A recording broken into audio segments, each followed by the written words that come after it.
Hello everyone, आज हम discuss करने जा रहे हैं संधि के बारे में। चलिए स्टार्ट करते हैं। संधि संधि का शाब्दिक अर्थ होता है योग अथवा मेल, अर्थात दो ध्वनियों या दो वर्णों के मेल से होने वाले विकार को संधि कहते हैं। यानी कि जब दो ध्वनियाँ मिलती हैं तो उससे जो एक नया शब्द बनता है उसे हम संधि कहते हैं। बात करते हैं परिभाषा की, तो जब दो वर्ण पास पास आते हैं या मिलते हैं तो उनमें विकार उत्पन्न होता है, यानी वो चेंज होते हैं, अर्थात वर्ण में परिवर्तन हो जाता है।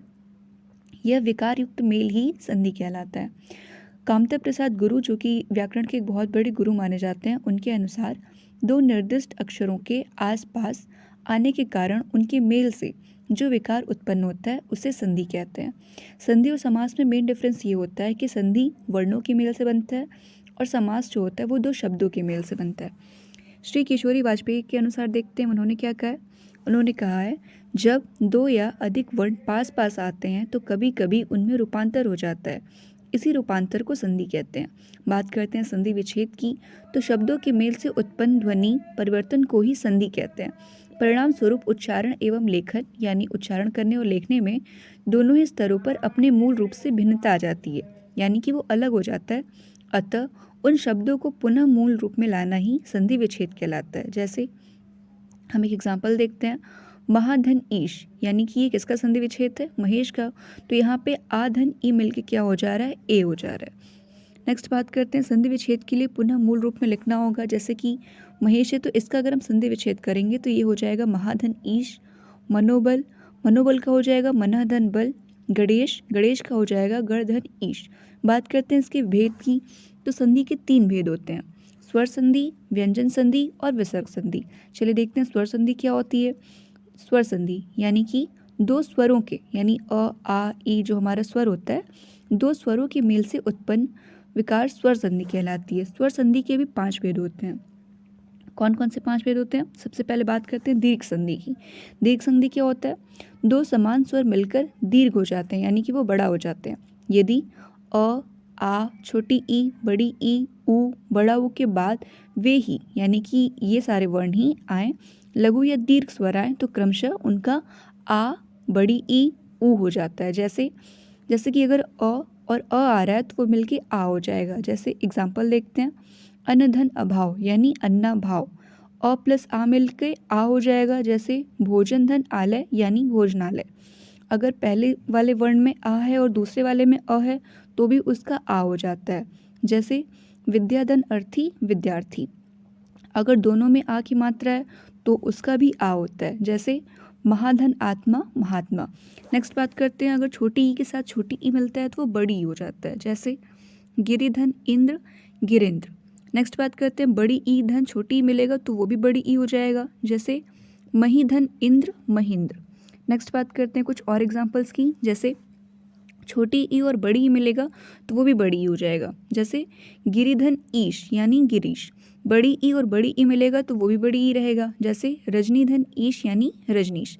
नेक्स्ट बात करते हैं छोटा ऊ और छोटा ऊ, जब दोनों मिलेगा तो वो बड़ा ऊ हो जाएगा। जैसे भानुधन उदय, वो बड़ा ऊ कर क्या हो जाएगा? भानुदय। नेक्स्ट छोटा ऊ धन बड़ा ऊ मिलेगा तो वो भी बड़ा ऊ ही होगा। जैसे अम्बुधन उर्मी, अम्बुर्मी। बड़ा ऊ धन छोटा ऊ मिलेगा तो भी बड़ा ऊ होगा। जैसे वधुधन उत्सव, वधुत्सव। बड़ा ऊ धन बड़ा ऊ बराबर बड़ा ऊ। जैसे भूधन ऊर्जा, भूर्जा। ये सारे कुछ दीर्घ संधि के एग्जाम्पल्स थे। अब बात करते हैं गुण संधि की। गुण संधि का एक सूत्र होता है जिसको हम आद गुणा बोलते हैं। चलिए इसका देखते हैं, इसमें क्या होता है। यदि अ या आ के बाद ई या ई और उ या उ के बाद री आए तो क्रमशः दोनों मिलकर क्या हो जाएंगे? ए, ओ और अर हो जाता है। जैसे अधन छोटी ई आएगा तो वो ए हो जाएगा। जैसे देवधन इंद्र, देवेंद्र। अगर अधन बड़ी ई आएगा तो भी वो ए रहेगा। जैसे गणधन ईस, गणेश। अगर आधन छोटी ई आता है तो वो भी ए हो जाता है। जैसे यथाधन ईस्ट, यथेस्ट। अगर आधन बड़ी ई आएगा तो वो ए हो जाएगा। जैसे रमाधन ईश, रमेश। नेक्स्ट बात करते हैं, अ प्लस उ आता है छोटा ऊ तो वो ओ हो जाता है। जैसे वीरधन उचित, वीरोचित। अधन बड़ा ऊ यानी ओ, जलधन ऊर्मी, जलोर्मी। आधन छोटा ऊ आएगा तो भी ओ होगा। जैसे महाधन उत्सव, महोत्सव। अगर आधन बड़ा ऊ आएगा तो भी वो ओ होगा। जैसे गंगाधन ऊर्मी, गंगोर्मी। अधन ऋषि आता है तो वो अर हो जाता है। जैसे कंठधन ऋषि, कणधन ऋषि कन्वर्षि। आधन री आएगा तो अर जैसे महाधन ऋषि महर्षि। नेक्स्ट देखते हैं वृद्धि संधि। वृद्धि संधि का सूत्र होता है वृद्धि रेचि। जब अ या आ के बाद ए या ऐ हो तो दोनों के स्थान पर ए, यदि ओ या औ हो तो दोनों के स्थान पर औ हो जाता है।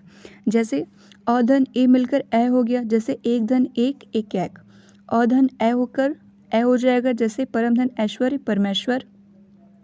आधन ए मिलकर ए हो जाएगा, जैसे सदाधन एव सदैव। आधन ए मिलकर ए हो जाएगा, जैसे महाधन ऐश्वर्य महेश्वर। अधन ओ मिलकर ओ हो जाएगा, जैसे परम धन ओज परमोज। आधन ओ मिलकर ओ हो जाएगा, जैसे महाधन ओजस्वी मोहजोस्वी। अधन ओ मिलकर भी ओ ही होता है, जैसे वनधन औषध वनौषध। और आधन ओ मिलकर ओ हो जाएगा, जैसे महाधन औषध महौषध। नेक्स्ट देखते हैं यड़ संधि की। यड़ संधि का क्या होता है? यदि छोटी ई या बड़ी ई, ऊ या बड़ा ऊ तथा री के बाद कोई भिन्न स्वर आए तो ई का बड़ी ई का य, ऊ का व और री का र हो जाता है। साथ ही बाद वाले शब्द का पहला वर्ण जुड़ जाता है। जैसे ईधन अ मिलकर यह हो जाएगा, जैसे अतिधन अधिक अत्यधिक। ईधन आ यानी कि या, इतिधन आदि इत्यादि। नदीधन आ या, जैसे नदीधन आगम नद्यागम। छोटी ईधन यू ऊ, जैसे कि यू हो जाएगा अतिधन उत्तम अत्युत्तम। छोटी ईधन बड़ा ऊ, वो भी यू हो जाएगा, उसमें बड़ा ऊ की मात्रा लग जाएगी, जैसे अतिधन उष्म अत्युष्म। बड़ी ईधन ए बराबर ये हो जाएगा, जैसे प्रतिधन एक प्रत्येक। उधन अ मिलकर व हो जाता है, जैसे सुधन अच, ये हमारा स्वच्छ की संधि विच्छेद हो जाएगी। उधन आ वा हो जाएगा, जैसे सुधन आगत स्वागत। उधन ए वे हो जाएगा, जैसे अनुधन एषण अन्वेषण। नेक्स्ट देखते हैं जैसे अधन ई मिलकर वी हो जाता है, अनुधन इति अन्विति। रीधन आ मिलकर रा हो जाता है, जैसे पितृधन आज्ञा पित्राज्ञा। नेक्स्ट बात करते हैं अयादि संधि की। अयादि संधि का जो सूत्र होता है वो होता है एचु अयाव।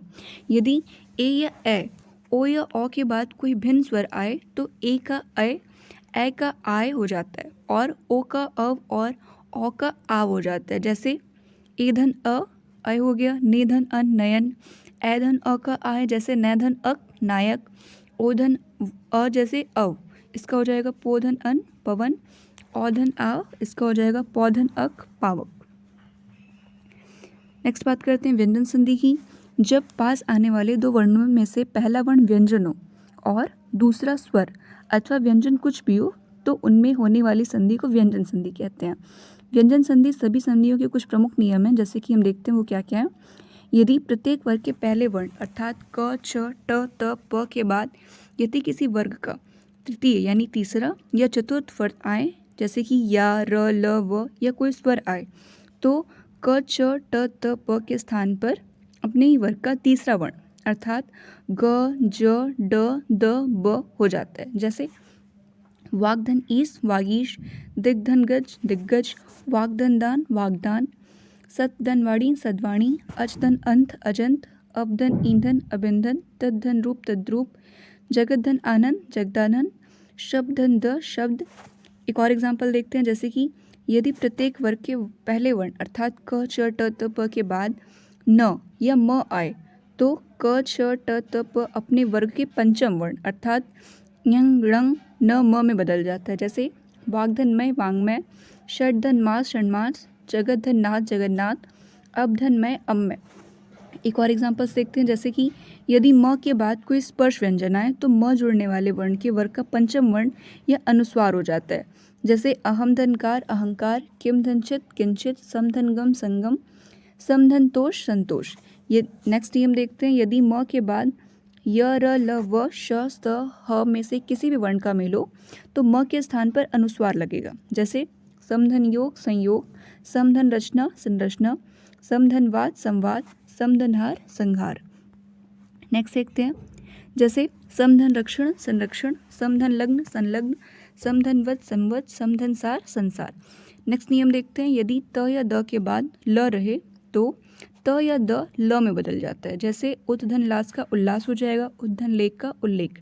नेक्स्ट नियम देखते हैं, यदि त या द के बाद ज या झ हो तो त या द ज में बदल जाता है।